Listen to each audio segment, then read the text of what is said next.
Greetings from the center of the political universe. Not my personal opinion, just a reflection of reality. Where Yinzers have either made you very happy or very disappointed. In any case, the Democrats' blue wall came tumbling down again, just like in 2016, thereby granting Donald Trump a second term in office. While the conversation in the United States turns to where exactly the Harris campaign went wrong. Inflation, failure to differentiate from Biden, a generally weak candidate, Tim Walz as the vice presidential candidate, a complete misreading of the American electorate. The rest of the world is less preoccupied with such trivialities. That is because, over in Europe, there is a more pressing concern: the war in Ukraine. Indeed, even as outwardly the Kremlin obtained the outcome that it had preferred, and even as that preference was not shared by its own coalition partner, a countdown may have begun for Moscow. By one theory of the war, it will be a race over the next 3 months to sprint as far west as possible, even as Mother Nature fights tooth and nail to make doing so difficult. That is because a potential Trump-imposed peace plan now casts a shadow over the strategic environment. Sometimes I feel like I just need a moment of zen. Only a moment. Today, we will begin by discussing what has been happening on the ground recently, as it may serve as a prologue to the upcoming problem. We will then discuss why Russia may have accelerated the war in this manner, as this is an interesting case where the future can cause the present. And do not despair, there will be plenty of lines on maps to discuss the logic there. Then we will cover how this strategic thinking changes now that Trump has officially won, what would have been the case had Harris won instead, before finally discussing how rainy weather throws a wrench into Russia's plans to flood the area with manpower. Let's start by catching up on what has been happening on the ground in Ukraine recently. And the news there is not good for Kyiv. Russia's current offensive inside of Ukraine dates all the way back to November 2023, and it started slow and unimpressive. The month of May saw a fleeting spike when Russia opened a front near Kharkiv. Then there was a slow month, followed by a decent one. However, the most recent 3 months have altered the field, with the pace increasing all the way up to 539 square kilometers in October. Now, during that 3-month span where Russia picked up 1,357 square kilometers overall, Moscow has also lost control over 558 square kilometers of Kursk. But that caveat aside, the changes in the front line are noticeable from altitude. Here is the city of Pokrovsk, and here is where the line stood at the beginning of August. Now fast forward to the beginning of November. It should go without saying that Ukraine is concerned about the scale of advance here. So, what is going on? Well, it would be tempting to guess that Russia had been working against Ukraine's fortifications at the beginning of the offensive, hence the slow start, then added some extra territory here when it opened up the Kharkiv salient, went back to working on the fortifications for a couple of months, and then finally achieved a breakthrough over the most recent 3 months. Essentially, there is a domino effect, where one problem is snowballing into a whole lot more. And I hope you enjoy the weather, because we will be getting back to it in great depth later. What was not in great depth was Ukraine's defenses. Indeed, the problem with the above interpretation is that there were no real good fortifications in the first place for Ukraine, and moreover, Ukraine does not really have good fortifications going further west in Donetsk than where Russia currently is. On one hand, that is a terrible condemnation of Ukraine's war planning, dating back to the summer of 2023. It also explains why any of this is possible for Russia in the first place. Actually, there are a whole bunch of problems here, and I would really like to one day get to all of them. But things keep happening that get us sidetracked. Silly elections. How dare they force us to do this every 4 years? Regardless, the key implication is not that these 3 months are the result of a new systemic breakdown in Ukrainian defenses. The systemic problems were always there. Rather, it seems that Russia is simply trying harder. Now, you probably have heard the reports of spiking Russian casualties. And yes, we should always take those with a grain of salt. But Russian equipment losses are also spiking. Moreover, those claims are easier to visually verify, and they also correlate with casualties. Because people tend to be inside of the equipment when the bad things happen. And looking at losses specifically of armored fighting vehicles over the 3-month period, it went from 184 in August to 261 in September to 280 in October. All of that is a complicated way to say that Russia is actively exerting more effort now than it was a few months ago.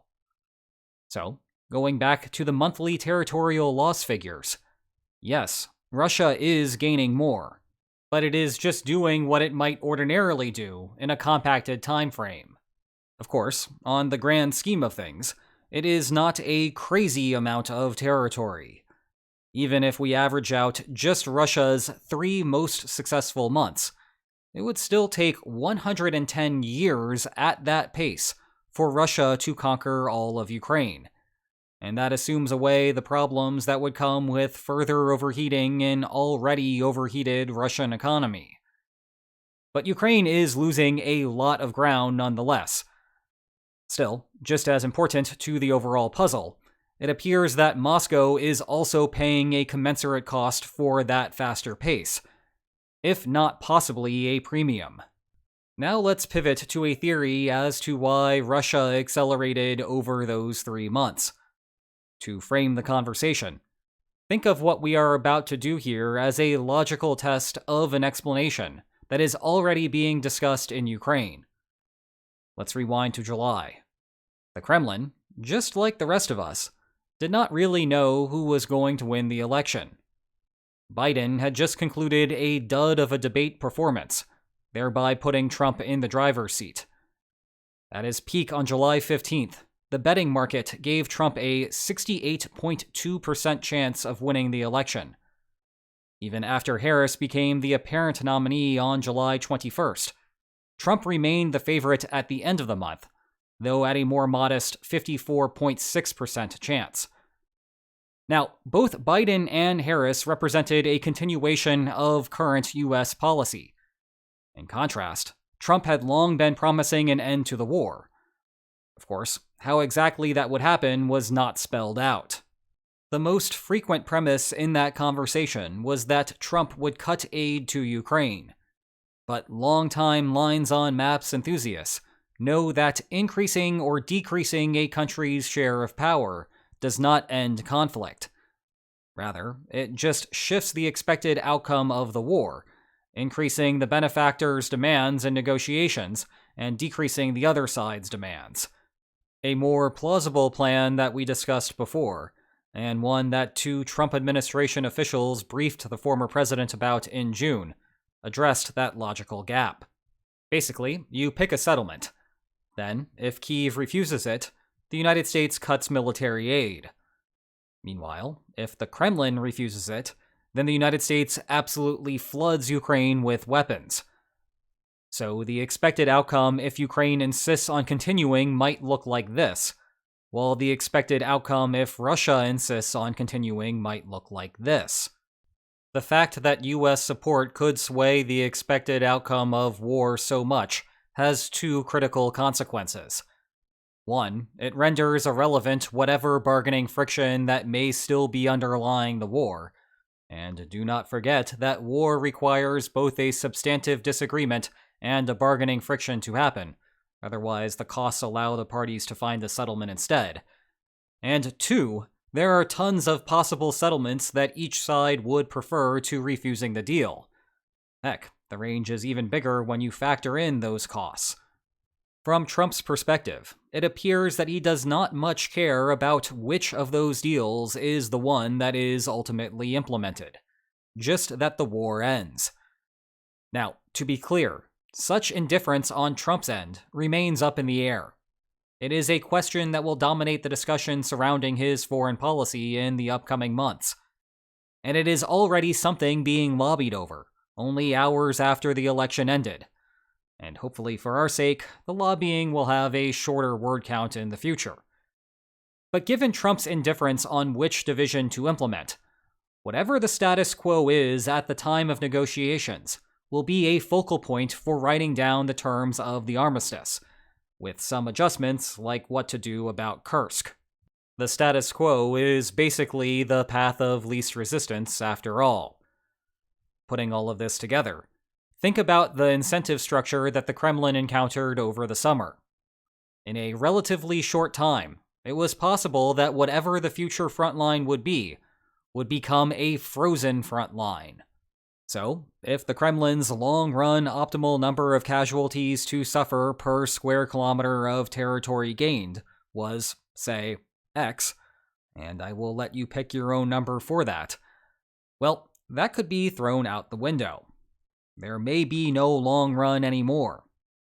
Instead, the number of months left could potentially be counted on your fingers. In turn, enduring 2x, 3x, or more casualties per square kilometer of territory may be acceptable, just because the price would be that or nothing. Take it or leave it. And thus, Russia presses, and presses, and presses. Heck, even North Korea is helping with the pressing, though so far limited to the Kursk region. Double heck. Speaking of Kursk, Ukraine was apparently of the same mindset with its invasion of Russia, because an easy pickup for the blue and yellow would be useful for trading land later, and so better to do it while the opportunity was there before it vanished. But we are no longer in a world where the election outcome is a coin flip or other randomization device of your choice. No, Trump has won, and he has done so convincingly. So, how does that affect Russia's strategy now? Well, it made sense before to accelerate to some degree, expecting that Trump had a good chance of winning. But going the full 100% here was not advisable, because there was still some chance that Harris would win, and the effort would prove to be for naught. Now that Trump is set to fly back into office again in January, little reason remains for Moscow to hold back. It may be now or never, rather than now or possibly never, but we will see what happens in November.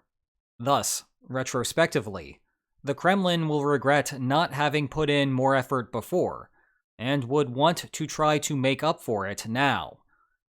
A caveat here is that Trump as president-elect may get more serious with concrete policy proposals as it relates to Russia and Ukraine. Remember, all of this is predicated on an idea of a policy proposal, and none of us know that it is actually what Trump wants to do. But that footnote aside, the Kremlin may modify its strategy accordingly, if the announced policy differs substantially from what has been floated before. It is also worth briefly discussing what this would have meant in the counterfactual world where Harris had won.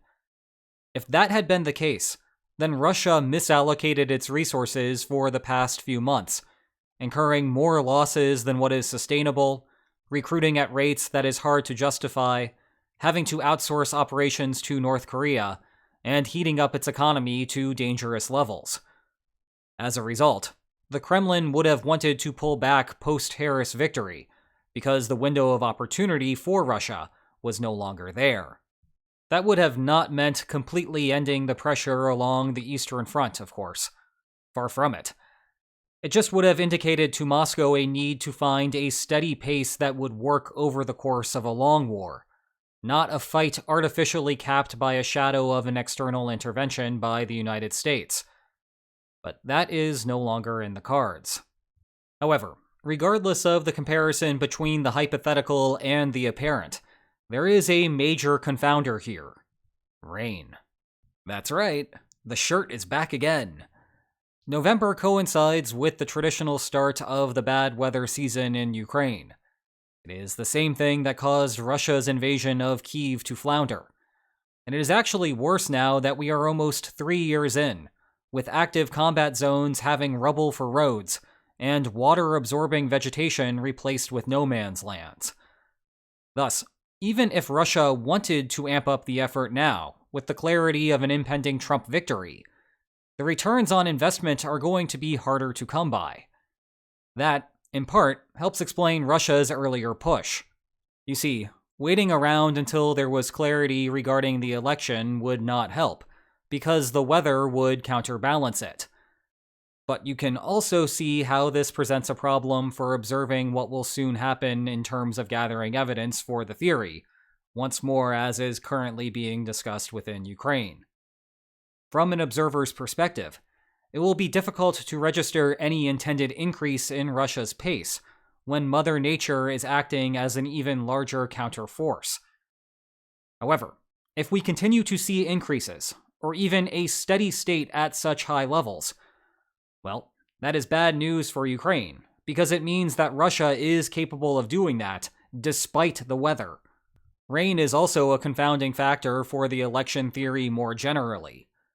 Undoubtedly, Russia would like to be close to Pokrovsk by the time the weather turns. That would then set up a winter siege of what is left of the city, rather than a maneuver battle in the mud.